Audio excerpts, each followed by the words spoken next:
Alright guys, these are the classes that you'll see shortly in the gameplay. As we continue to our first class, the M87. I would really recommend this weapon because it's a 4-round burst assault rifle and it has high fire rate with minimal recoil. Its kill time can be incredible if you hit your shots. I recommend using a sight on the M87 because the iron sights are not the greatest for your accuracy. High caliber will get you more headshots that will come in clutch and kill them instantly. Stock is really helpful because if you're missing by a little bit, you can quickly strafe over to hit your shots, and it is harder to hit someone who is strafing back and forth than it is when the person is standing still. Overclock is used to get your specialist faster. Fast hands is really helpful because it increases your time of aiming in after sprinting, and switches your weapon faster. Tactical mask is used to prevent getting flashed and stunned. My other classes that you will be seeing gameplay of is the VMP. It has a lot of fire rate with a decent amount of recoil that can be prevented by putting on grip.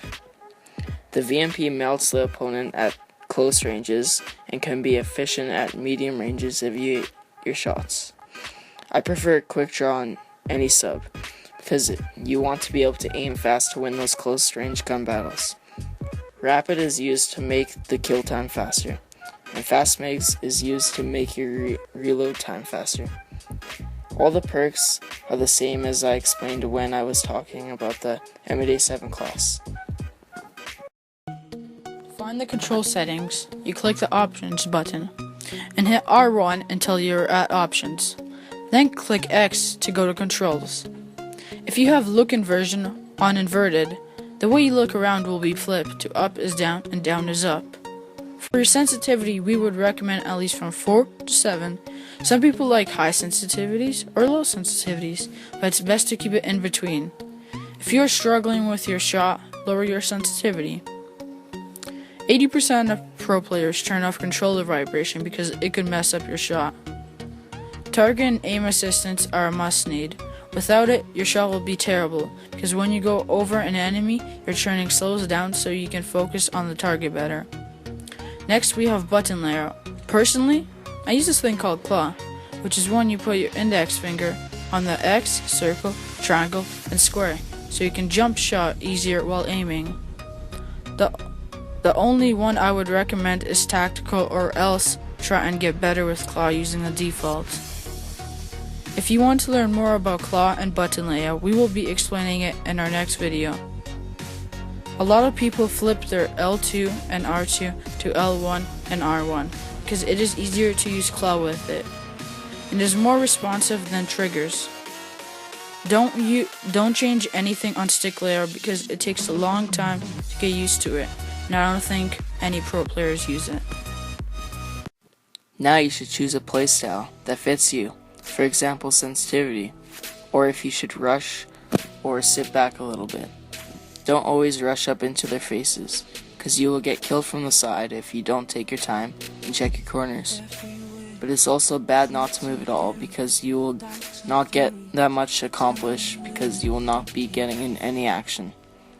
When you know a player is coming around the corner, pre-aim the corner to make your chances better of winning that gun battle.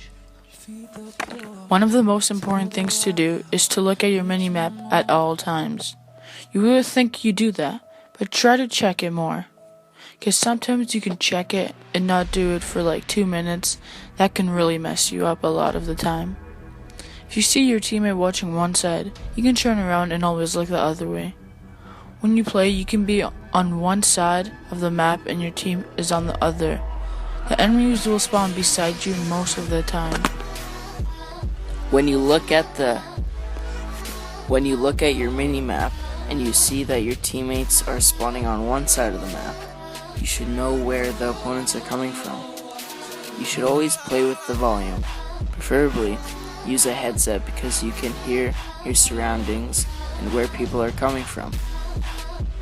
I would recommend communicating with your teammates because they can give you a call out if they know where the enemy is at. Using your movement to your advantage is a great thing to do. If you can run the walls and thrust around better than others, it will help you out a lot. It is harder to kill someone who is flying than it is when they're walking. So we talked about checking corners, playstyles, mini-maps, and spawns, communication, but it all comes down to you. How you play, rush all the time, or play it smart or not rush all the time. When you are really red, that means you are weak. Try to back off and try to stay somewhere where he can't kill you. Also, if you put a lot of bullets into your enemy, same as he did to you, sometimes you can challenge your opponent at times also to kill him. So, we talked about checking corners, playstyles, mini-maps, and spawns, and communication. But it all comes down to you. How you play, rush all the time, or play it smart and not rush all the time. I hope you learn a thing or two from this video. We hope this video will teach people who are struggling to get better. Thanks for watching. If you learned a thing or two, then drop a like. If you want to see more videos, then don't forget to smack that subscribe button. We'll see you guys later.